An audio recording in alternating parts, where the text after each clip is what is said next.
तो हमारे यहाँ से 2250 ग्रीवेंस का निष्पादन हो चुका है। हमारे पास केवल अभी जो पेंडिंग है वो 150 है। पर डे हमारे पास लगभग 15 ग्रीवेंस आता है और हमारा टारगेट ये है कि 15 दिन के अंदर-अंदर हमारे ऑफिस के अंदर से सब कुछ जाँच हो करके उसका अनुमोदन के लिए डीटीओ साहब या फिर एसटी सीट साहब के पास भेज दिया जाए। कि ट्रैफिक पोस्ट और ट्रैफिक रेगुलेशन ये पावर हम लोगों ने ओपीज़ को दी है। लेकिन जैसे-जैसे जो ग्रीवेंस वाली बात आप बता रहे हैं कि यदि किसी का गलत चालान कट जाता है, तो वो भी हम लोग धीरे-धीरे करेंगे। परंतु तब तब तक के लिए उन्हें एसपी ट्रैफिक ऑफिस में आकर के या फिर ईमेल के माध्यम से वो हमें बता सकते हैं। एसपी ट्रैफिक के ऑफिस में एक प्लानिंग एंड सर्वे सेल भी बनाया गया है, जिसके तहत जो प्लानिंग एंड सर्वे के जो हमारे ऑन ग्राउंड पदाधिकारी हैं, वो सब लोग हमें लगातार रिपोर्ट भेजते हैं कि सर यहाँ पे जो है ये ब्लैक स्पॉट की तरह चिन्हित किया जाए कि यहाँ पे एक्सीडेंट ज़्यादा हो रहे हैं। यदि पटना जंक्शन के ऊपर कोई स्पेशल ट्रेन आ रही है, तो उस समय पे वहाँ पे बना लिया, ताकि वहाँ पे अतिरिक्त बल सही समय पे और सही तरीके से पहुँच पाए।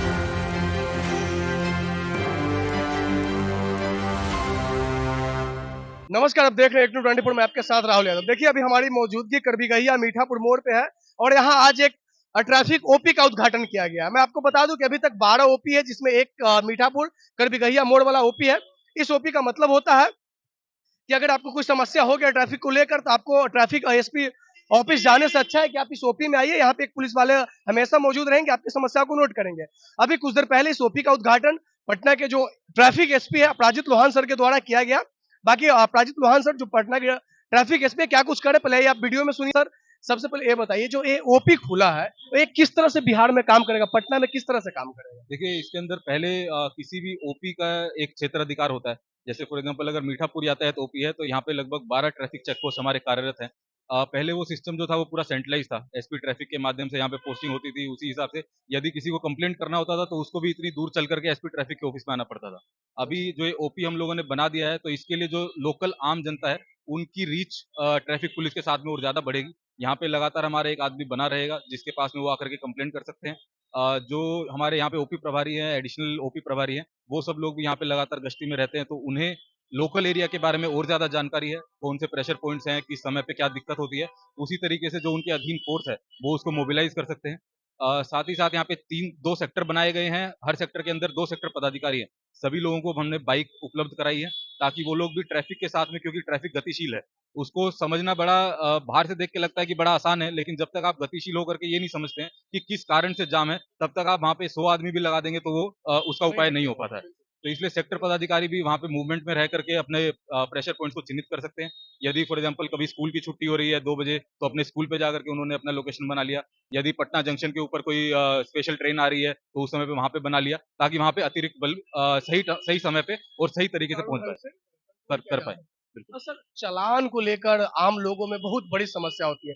कभी-कभी जब हम ग्राउंड रिपोर्टिंग करने जाते हैं, तो कहते हैं कि सर, मेरा गलत चालान कट गया और अभी तक इसका सॉल्यूशन नहीं हो पाया। हम एसपी ऑफिस भी जाते हैं। अगर किसी का गलत चालान कट जाए, तो वो उसके लिए कहाँ जाएगा जहाँ उनका निष्पादन हो सके? देखिए, इसके अंदर अभी के लिए क्योंकि हमने डिसेंट्रलाइज़ जो किया है, उसके अंदर ये है कि ट्रैफिक पोस्ट और ट्रैफिक रेगुलेशन ये पावर हम लोगों ने ओपीज़ को दी है।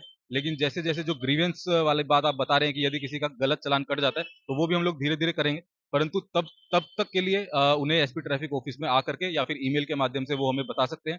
और ये भी हम बताना चाहेंगे कि ऐसा जो पुराने हमारे पास जितने ग्रीवेंस आए हुए थे, पिछले 10 महीने के अंदर हम लोगों ने 2250 ग्रीवेंस का निष्पादन किया है। हमारे से वो निष्पादन होकर के, इसका मतलब हम लोग उसको अनुशंसा करके भेजते हैं, या तो डीटीओ साहब के ऑफिस में या फिर स्टेट ट्रांसपोर्ट कमिश्नर साहब के ऑफिस में। यदि हमारे ऑफिस से निकलने के बाद वहाँ पे कुछ समय लग रहा है, तो आपको वहाँ से जवाब लेना होगा। परंतु हमारे यहाँ से 2250 ग्रीवेंस का निष्पादन हो चुका है। हमारे पास केवल अभी जो पेंडिंग है वो 150 है।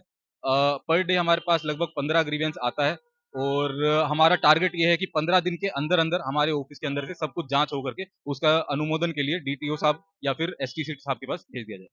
सर, एक लास्ट सवाल हेलमेट को लेकर।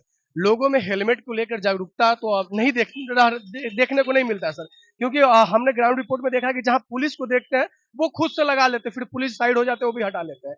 हेलमेट को लेकर इस बिहार की जनता को, इस पटना की पब्लिक को क्या कहना चाहिएगा? और वो भी आईएसआई करके एक हेलमेट आता है, उसको लेकर क्या? देखिए, हमने इसी के तहत एक रोड सेफ्टी वीक भी पूरा हम लोगों ने चलाया था। सड़क सुरक्षा सप्ताह हम लोगों ने चलाया था। उसके अंदर हमने बाइक रैली भी करवाई थी, हम लोगों ने फ्री हेलमेट भी सभी लोगों को बाँटे थे।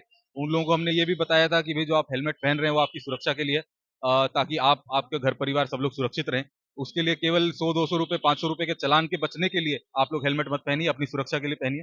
केवल हेलमेट ही नहीं, इसी तरीके से जो सीट बेल्ट है उसका उपयोग करिए, ट्रिपल राइडिंग मत करिए, ओवर स्पीडिंग मत करिए, यही हमारी सभी लोगों से अपील है। तो सिग्नल के बारे में लास्ट सवाल।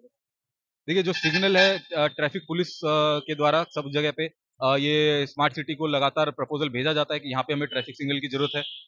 जो हमारा डाटा एनालिसिस का सेंटर है, इंटीग्रेटेड कमांड कंट्रोल सेंटर, वो भी लगातार ट्रैफिक फ्लो को एनालाइज करता है, प्लस वो रियल टाइम बेसिस पे ये भी देखता है कि जब ट्रैफिक कहीं पे ज्यादा है तो कितना समय के लिए रेड लाइट रखना है, कितना समय के लिए ग्रीन लाइट रखना है, हर हफ्ते वो भी चेंज होता है। तो उसके ऊपर भी हम लोग लगातार काम कर रहे हैं। एसपी ट्रैफिक के ऑफिस में एक प्लानिंग एंड सर्वे सेल भी बनाया गया है, जिसके तहत जो प्लानिंग एंड सर्वे के जो हमारे ऑन ग्राउंड पदाधिकारी हैं, वो सब लोग हमें लगातार रिपोर्ट भेजते हैं कि सर यहाँ पे जो है ये ब्लैक स्पॉट की तरह चिन्हित किया जाए कि यहाँ पे एक्सीडेंट ज़्यादा हो रहे हैं, यहाँ पे यू टर्न बना दिया जाए, यहाँ पे सिग्नल लगा दिया जाए, यहाँ स्पीड ब्रेकर बना दिया जाए। तो इस तरीके के सुझाव हमारे पास अब ऑन ग्राउंड से भी आने लगे हैं। उसके लिए भी हम लोग लगातार जो संबंधित डिपार्टमेंट है, चाहे वो आरसीडी हो, नगर निगम हो, ट्रांसपोर्ट डिपार्टमेंट हो, सभी के पास हम लोग लिखते हैं और कोशिश करते हैं ज़्यादा से ज़्यादा हम लोग सुविधा जो है लोगों को दे पाएँ। हाँ, तो देखिए हमारे साथ ट्रैफिक एसपी अपराजित लोहान सर थे। इन्होंने साफ-साफ बताया कि देखिए ये जो ओपी का उद्घाटन किया गया, इस ओपी पर आप 24 आवर आपको ट्रैफिक पुलिस मिलेगी। अगर किसी को समस्या होता है तो ट्रैफिक एसपी के कार्यालय में जाने की जरूरत नहीं है। अगर आपको कोई समस्या है तो आप नजदीकी ओपी के पास आइए, यहाँ पे अपनी समस्या को लिखवाइए और आपको बहुत जल्द और फास्ट सर्विस दिया जाएगा। साथ में इन्होंने हेलमेट को लेकर भी कहा कि देखिए 200-400 रुपए के चालान से बचने के लिए आप नॉर्मल तरीका का हेलमेट का यूज करते हैं, ऐसा बिल्कुल मत करिए। आप आईएसआई मार्क वाले हेलमेट का यूज करिए, क्योंकि आपकी जिंदगी उस चालान से बढ़कर है। बाकी मैंने पटना में बहुत कम ऐसे एसपी को देखा हूं जो किसी भी चीज को प्यार से समझाते हुए। मैंने अपराजित लोहान सर को 1-2 बार ग्राउंड पे भी देखा हूं, किसी भी चीज के लिए वो जिसको भी पकड़ते हैं सबसे पहले एक प्यार भरी बातों से समझा देते हैं। समझिए एक बड़े एसपी को एक लोगों को बहुत अच्छे मोटिव तरीके से समझाना काफी अच्छा लगता है। बाकी आप इस वीडियो के लिए अपने मन में क्या सोचते हैं, अपनी प्रतिक्रिया को कमेंट बॉक्स में जरूर बताइएगा। तब तक के लिए आप देख रहे थे Q24 में आपके साथ राहुल यादव।